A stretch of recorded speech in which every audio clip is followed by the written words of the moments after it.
Galera, a gente já viu que o Peter estava voltando pra Terra no capítulo anterior, onde a gente teve aquela cena horrível do Peter dando um abraço no Norman, mas agora a gente vai ter isso do ponto de vista do Peter, completamente focado nele voltando pra Terra, indo atrás da Tia May. Mas antes de te falar sobre isso, eu quero te pedir pra já deixar o seu like, seu hype, seu comentário, a sua inscrição, porque esse canal te entrega no mínimo 3 vídeos por semana, isso desconsiderando o Webhead, o nosso canal secundário de gameplay, onde a gente joga Terraria, Cosmic Invasions e muito mais coisa que vai vir pela frente. Essa história começa quando a nave dos nossos guardiões aranhásticos da galáxia se aproxima da Terra, e só tem diálogo pérola aqui. Última chance, Teioso. Eu conheço um lugar na Europa que com certeza vai fazer você esquecer esse buraco escuro. Será que é estranho uma parte de mim querer saber se isso é verdade?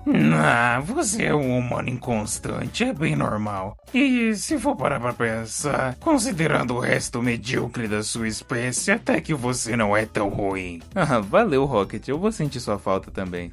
Isso não foi bem um cumprimento, mas tanto faz. E outra parte engraçada pra caramba nessa despedida é que o Neo, né, aquele outro alienígena, tá agradecendo o Peter por ter libertado e tudo mais. E aí o Peter pega e manda: pô, cara, o prazer foi meu, mano. Eu gostaria muito que você me visitasse, né, fosse no meu planeta. Pô, cara, na moral, meu lugar é nas estrelas, né, mano, minha casa é nas estrelas, tá ligado? E meio que o seu planeta parece bastante o olho da minha avó depois que ela pegou um parasita. A despedida com o Shanto também é bem engraçada, né, porque o Shanto tá: não, cara, um dia nós vai se ver de novo, né, mano, nós vai se ver de novo, vai ser mó legal. E o Peter tá: você vai ter um bom tempo pra pensar em como a gente vai se ver de novo na cadeia, seu filho da puta. E aí, finalmente, o Peter pousa na Terra junto com o Simbi, o nosso querido simbionte pra vender boneco, a Raelit, o nosso alienígena sabor maracujá, e o traje, né, o Glitch, que o Peter já solta logo de uma vez, né, porque ele não pode se apresentar pra Tia May vestido de Homem-Aranha, mas pode se apresentar usando um colã espacial amarelo e preto. A não ser que, sei lá, o Peter vai alegar que ele é do elenco do B-Movie. E o Peter já sai explorando a casa inteira, o apartamento, né, da Tia May, e no fim ela não tá lá. Ele sai gritando, chamando pra todo quanto é lado, e a May não tá em lugar nenhum. E o Peter já começa a entrar em pânico, né, porque ele passou um puta tempão no espaço e quando ele volta a Tia May não tá mais lá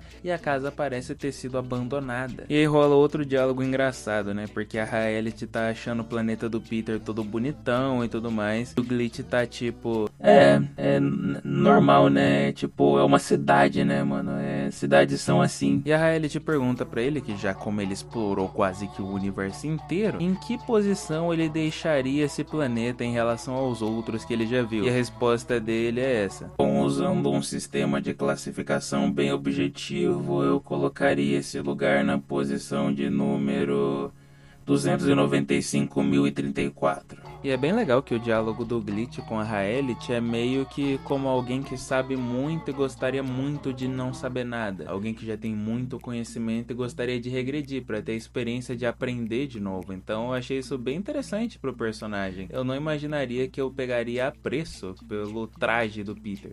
E duas coisas importantes dessa cena: a Raelit começa a espirrar, né, começa a ficar com o nariz escorrendo, e o Simbi tá prestes a comer uma pomba. E aí o Peter já vem em estado de choque, completamente em pânico, desesperado porque ele não tá achando a Tia May. E a Raelit já tenta acalmar ele, e o nosso querido Glitch já se transforma, né, num modo aéreo pra guiar eles pra outro lugar, pra continuar procurando. E a gente vê o Simbi vomitando a pomba que ele comeu. E no meio da procura, enquanto o Simbi tá se empoleirando em todas as coisas possíveis, o Peter acaba encontrando um rastro do Ben, o Ben Riley, o seu clone, que pra gente que tá acompanhando essa história já faz um tempo, sabe que ele tava ocupando o lugar do Peter pra meio que não ficar suspeito demais ele ter desaparecido. Então, enquanto o Ben age como Peter, o Norman tá pagando de Homem-Aranha. Porém, o Peter não sabe disso. Fora que as últimas vezes que eles se encontraram foram encontros violentos, foram lutas. Eles não estão numa situação, né, numa relação de coexistência, de amizade, uma relação tranquila. Não, é uma relação de violência e de raiva. Um dos últimos confrontos entre os dois, o Ben tava tentando tomar o lugar do Peter de novo, porque zoaram com a cabeça dele, mó rolê, é tudo culpa do Zeb Wells, não me questione, não me pergunte. E aí o Peter vai direto pra casa do Ben, onde ele tá lá com a sua ruivinha, né, porque afinal até clone do Peter consegue uma ruiva de respeito, mas o Peter não. E essa daí é de super respeito, ao tanto de uca-uca e de aco-aco que ela guarda na casa dela. E aí o sentido aranha do Ben avisa e o traje dele já começa a se formar, e esse take aqui ficou bem interessante, porque já dá pra ver de onde o Peter tá vindo. E ele tá vindo estourando a janela e já se preparando pra descer uma muquetada no Ben. E o Peter já desce a muquetada mesmo, ele bate muito forte no Ben e não dá nem tempo do Ben reagir, ele só vai batendo, batendo, batendo. Porque na cabeça dele, o Ben tá tomando o lugar do Peter enquanto o Peter tava fora, essa era a trama, né, do último conflito deles. E ele imagina que o Ben também tem algo a ver com o sumiço da Tia May. E aí a namoradinha ruiva do Ben vai querer ajudar ele e impedir ele de continuar apanhando pro Peter, mas o Glitch segura ela. Porém, ela tem um plano secreto. Ela do nada levanta a camisa e mostra as tetas. Não, mentira. Na verdade é porque ela tem uma máscara pintada na camisa e o poder dela é justamente esse. Toda máscara que ela usa transforma ela em alguma coisa. E aí nessa máscara dela tá um rosto meio fantasmagórico e ela se transforma nisso. É um dos poderes mais criativos e interessantes que veio na saga do Zeb Wells. E ela manda um gritão que afasta o Peter e o Ben e cria uma oportunidade para diálogo. E meio que o que é dito é o que a gente, né, telespectador, já sabia. O Ben tava tomando o lugar do Peter só por questão de suspeita e tudo mais, porém ele não tava fazendo nada além disso. Então basicamente ele tava sendo Peter só visualmente, então ele não conversava com as pessoas, não interagia, ele se afastava, não dava brecha, porque ele não é o Peter, ele não tem a memória do Peter, ele não tem a personalidade do Peter, não mais pelo menos, né, Zeb Wells. Então meio que ele só ficou existindo como Peter, mas não agindo como tal. Então isso foi um dos motivos da Tia May ter se afastado e ter se preocupado com o Peter.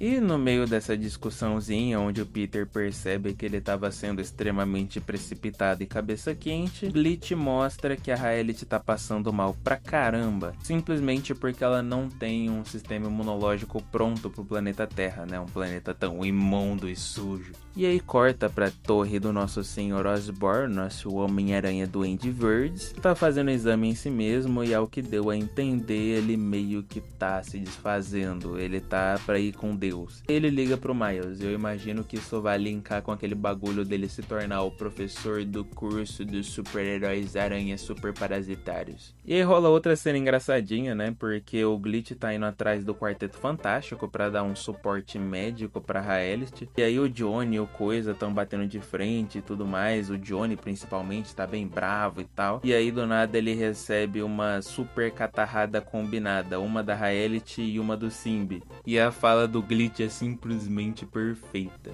Essa coisa é uma fêmea adulta da espécie Kylovian, que no caso tá passando muito mal porque não tem resistência aos micróbios que tem no seu planeta. Aí esse outro aqui, ele tá simplesmente fazendo um drama completamente falso pra ganhar atenção.